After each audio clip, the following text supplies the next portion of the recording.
नमस्कार. नमस्कार. आपलं नाव? सुखलाल बटू केदार. आपण कुठून आलात? मी आकलाड मोराण्याहून धुळे तालुका. आपला व्यवसाय काय आहे?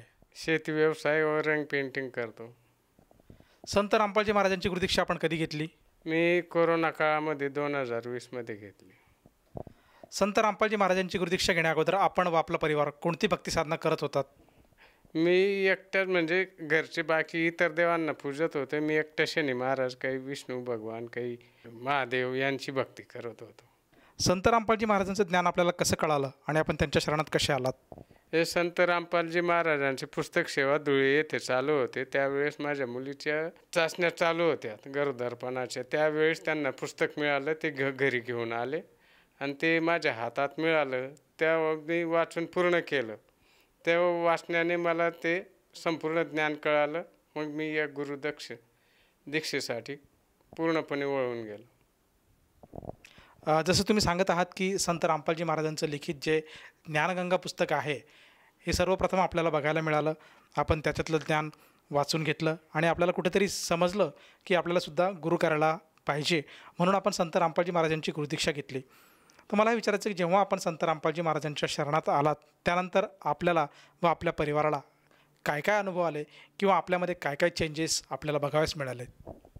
संत रामपालजी महाराज यांच्या शरणात आल्यानंतर माझी ज्या तब्येतीमध्ये ज्या काही विकार होते ते सगळे दूर पळाले आणि मला शरीरात ज्या व्याधी होत्या त्याही त्यांच्यापासून शांतता मिळाली आणि तिथूनच माझ्या चमत्काराची सुरुवात झाली. जेव्हा मी कोरोना काळात आजारी पडलो त्यावेळेस मग शेतामध्ये होतो मी. तर गुरुबंधूनेच मला गाड्याला हात लावू दिला नाही, तुला कोरोना झाला आहे म्हणून. त्यांनी मला दूर सारलं. मग मी त्या भीतीने घाबरलो आणि शेतात जाऊन निंबाच्या झाडाखाली पडलो. तिथं संत रामपालजी महाराज माझ्या उशाजवळ येऊन बसले व मला म्हणाले की तू आता घाबरू नको, मी आहे, तू दवाखान्यापर्यंत पोच.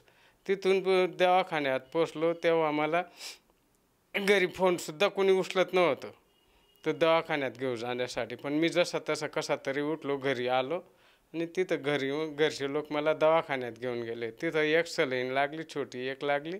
त्या दिवसापासून आज तक मला गोळी नाही का कुठलं इंजेक्शनही नाही आहे. माझी तब्येत एकदम टणटणात आहे. या व्यतिरिक्त आणखीन काय आपल्याला लाभ प्राप्त झालेत का? सगळेच लाभ मला मिळाले. माझी तब्येत झाली, माझे जे पाय कामातून गेले होते ते पाय चालायला लागले. माझे किडन्या फेल झाल्या होत्या, त्याही ठिकाणावर आल्या. मला लघवी व्हायची ती कळत नव्हती, कशी लघवी व्हायची तेही समजत नव्हतं. पण जेव्हा रामपाल महाराजांच्या शरणात आलो, संत रामपालजी महाराजांच्या कृपेने माझी सगळी व्यवस्थित तब्येत झाली. ते जे काही लघवीचे आजार होते ते दुरुस्त झाले. सर, जसं तुम्ही सांगत आहात की संत रामपालजी महाराजांच्या शरणात आल्यानंतर आपल्याला बरेचसे लाभ प्राप्त झालेत. प्रामुख्याने ज्या आपल्या शरीराला ज्या पीडा होत्या, ज्या व्याधी होत्या, त्यातून आपण पूर्णपणे बाहेर आलात आणि एक आज निरोगी असं आयुष्य आपण जगत आहात. हे सगळं संत रामपालजी महाराजांच्या सद्भक्तीमुळे झालेलं आहे.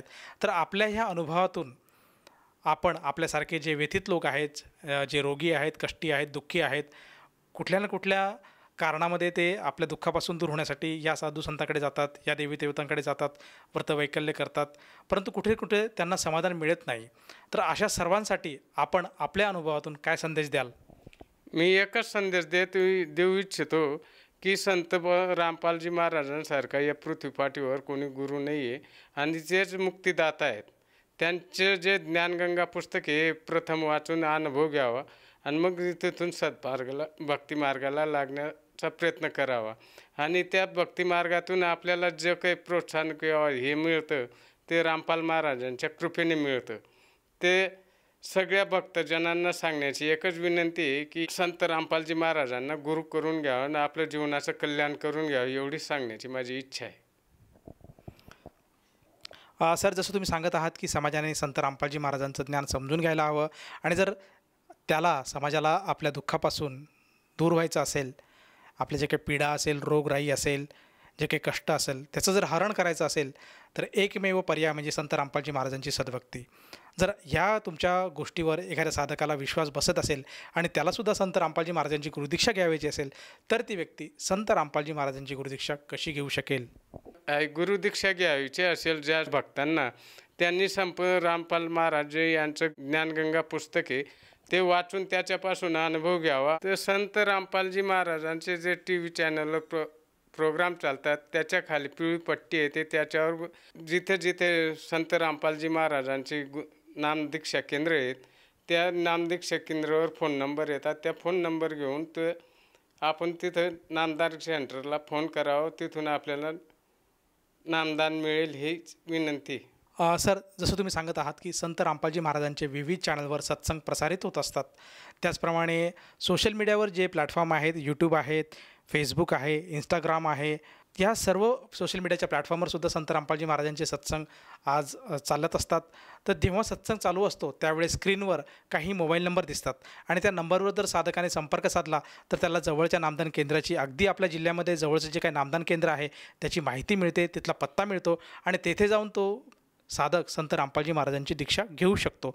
पण मला हे विचारायचं आहे की ह्या नामदीक्षेसाठी, या गुरुमंत्रासाठी त्या साधकाला त्या नामदीक्षा केंद्रावर जाऊन किती पैसे द्यावे लागतील की जेणेकरून त्याला संत रामपालजी महाराजांची गुरुदीक्षा भेटेल? संत रामपालजी महाराज यांचं गुरुदक्षिणा कुठलीही घेतली जात नाही. निःशुल्क नामदान मिळतं आणि त्याच्यापासून आपल्याला बराच फायदा होतो त्या नामदानामुळे. धन्यवाद. धन्यवाद. संपूर्ण विश्वामध्ये 500 पेक्षा जास्त नामदीक्षा केंद्र आहेत जिथे निशुल्क नामदीक्षा दिली जाते. निशुल्क नामदीक्षा प्राप्त करण्यासाठी आणि अधिक माहितीसाठी संपर्क करा 7030303951 7030303952. अद्वितीय आध्यात्मिक ज्ञान वाचण्यासाठी, पाहण्यासाठी आणि ऐकण्यासाठी संत रामपालजी महाराज ॲप अवश्य डाउनलोड करा किंवा आमची वेबसाईट www.jagatgururampalji.org वर विजिट करा. आम्हाला सोशल मीडियावर फॉलो करा. सर्व पवित्र धर्मांच्या पवित्र शास्त्रांवर आधारित प्रमाणित अनमोल पुस्तक ज्ञानगंगा किंवा जगण्याचा मार्ग यापैकी कोणतेही एक पुस्तक निशुल्क मागवण्यासाठी आपण आम्हाला आपले पूर्ण नाव, पूर्ण पत्ता, पिनकोड आणि फोन नंबरसह लिहून 7030303951 किंवा 7030303952 या नंबरवर SMS करू शकता किंवा 7030303950 या नंबरवर व्हॉट्सअप देखील करू शकता.